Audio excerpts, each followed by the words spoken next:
Good afternoon, everyone. What's up? Fantastic. Whoop. Chris, perhaps someone. Good afternoon, everyone. Welcome again to the second half of today's forum, a very light segment before afternoon tea. Thank you to Trish and the Australian Digital Alliance for having me and for having Electronic Frontiers Australia here. My name is Alex. I appear before you in my capacity as a law student at the University of Wollongong and also as a member of Electronic Frontiers Australia. Now, as we all know, tomorrow is Valentine's Day. Roses are red, daisies are white. What can be more romantic than copyright? Fortunately for me, that famous line was first written in the 16th century. So I'm pretty sure the copyright has well and truly expired. There might also be a parody exception in there somewhere, I believe. But how many others will be worrying about copyright implications tomorrow? How many sound performances to their Valentines? How many reproductions and adaptations of famous poetry? How many subsequent reproductions by the partners for the purpose of criticism?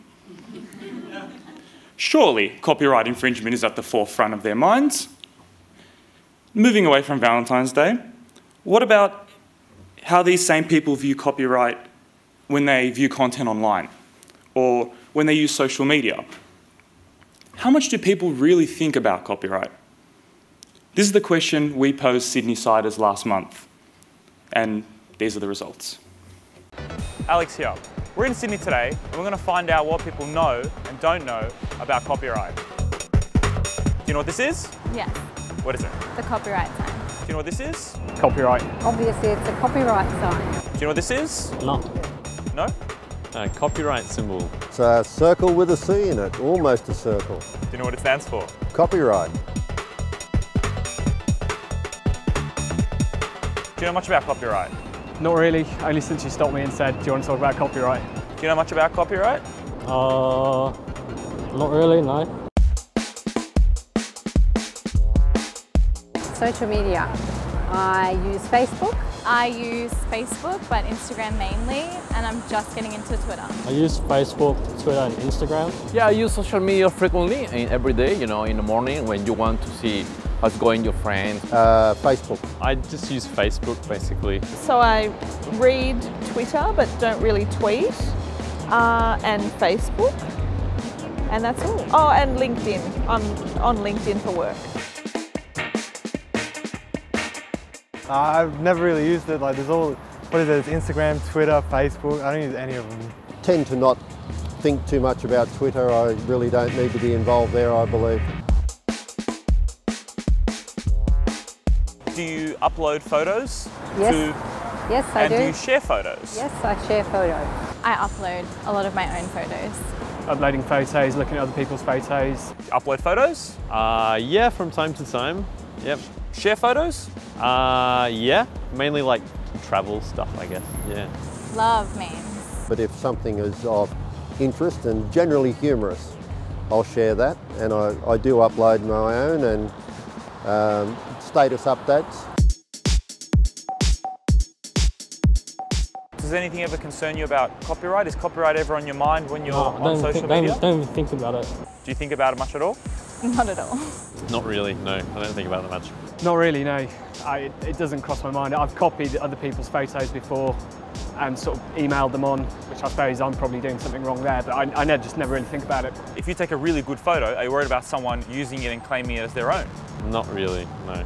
If you search profile pictures, my photo comes up and it's been disseminated all around the world and misappropriated by people, and I'm a lawyer. I looked into it. There wasn't really anything I could do. The more my work gets shared, the happier I am. You know, so when I have an exhibition, there's a greater chance of people turning up for more than just a free glass of wine. I would never sell any of the work that they share with me, so I don't see how copyright would come into it. I don't have any issue with people trying to copy my work.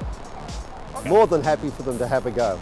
I don't mind sharing other people's content because why would they have uploaded it if they didn't want other people to see it? Yeah, I know it's illegal to be copy this one, but right now everybody in his head is normal. I believe that copyright has been extended far too far. I just don't know who's seeing it or where it's getting shared.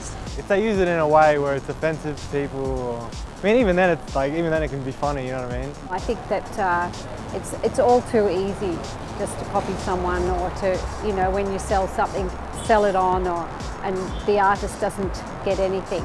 The art world is very difficult to make money out of. So very, very few people make a good living from art. I guess the main fear I have is that like they'll somehow disappear from my Facebook profile. I don't know. I tend to find new music on SoundCloud or Spotify and then go and download it from somewhere online. I guess I download a lot of stuff. I stream some stuff. I download it from iTunes, I pay for it. I only really download from iTunes. I get it from Spotify and YouTube. Have a Sonos with Spotify.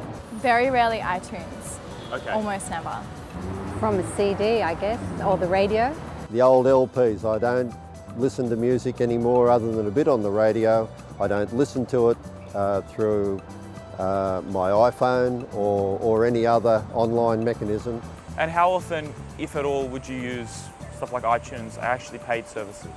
Never in my life. How do you watch your TV shows? How do you watch your movies? Movies, I just go out with my mates, watch at a cinema.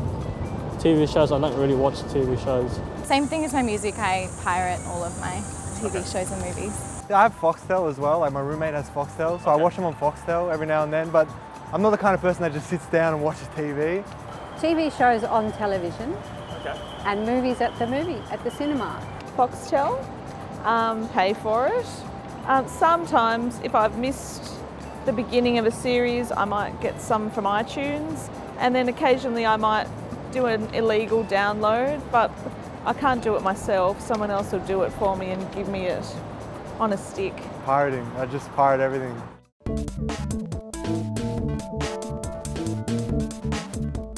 Pirating. Do you think that's illegal? No, I don't think it's illegal.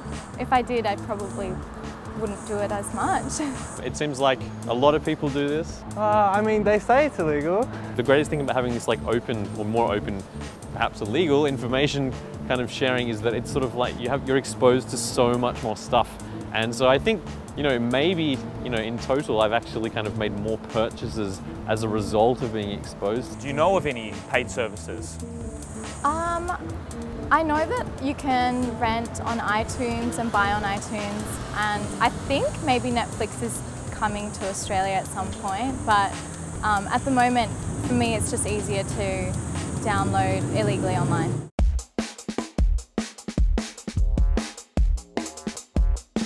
Have you heard about how the Australian government proposes to tackle copyright? Have you heard about some new reforms? No idea. No, not precisely in Australia, no. I know that there's a lot of talk, but I don't know if there's anything actually happening. Do you think it would be effective for them to send you, your ISP to send you warnings? No, I wouldn't do anything. I guess it depends it would just depend on how widely it was enforced, like and you know, what the actual repercussions would be. I spent a bit of time like living in France, and I know they have this system over there, and like, it hasn't made a big difference as far as I can see. Do you think it would be effective if warning letters were sent out by your internet service provider? Potentially, yes. What about if the government started blocking websites like the Pirate Bay? Yeah, I'd just get really angry. Well, I think people would get pissed off about that pretty quick. Do you think it's effective to block websites like Pirate Bay that... I mean, it would probably solve the issue, but at the same time, people would find a way around it.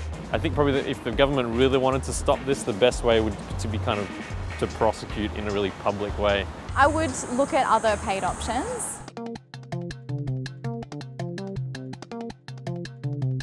Yeah, I think so, yeah. Here it's really expensive, yeah. A lot of things are more expensive in Australia. So. I don't really follow it, to be honest. I mean, the way that I look at it is free's a lot better than $1 a song, you know what I mean? I don't know what other countries cost, so I'm fine with the price that we pay. I actually don't know too much about pricing because I haven't even looked into it, to be honest. Yeah, I don't want to pay a great deal for it. If it's too expensive, I just won't bother. Does it concern you at all that we tend to get TV shows and movies a bit later than other countries? Yeah, which is why probably online I find everything up to date and easy to just stream or download as it comes out. I'm not really that interested in seeing them. As far as I'm concerned, we could do without a TV altogether. Have you ever used something like Netflix? I did when I was living in the US, and I found it really, really just convenient, easy to use, and didn't have to go out of my way, put any effort into finding what I wanted. Do you think if access was a bit easier in this country, more people would use it? Yes, definitely. I think that's the rules are different. Basically, the game has sort of changed.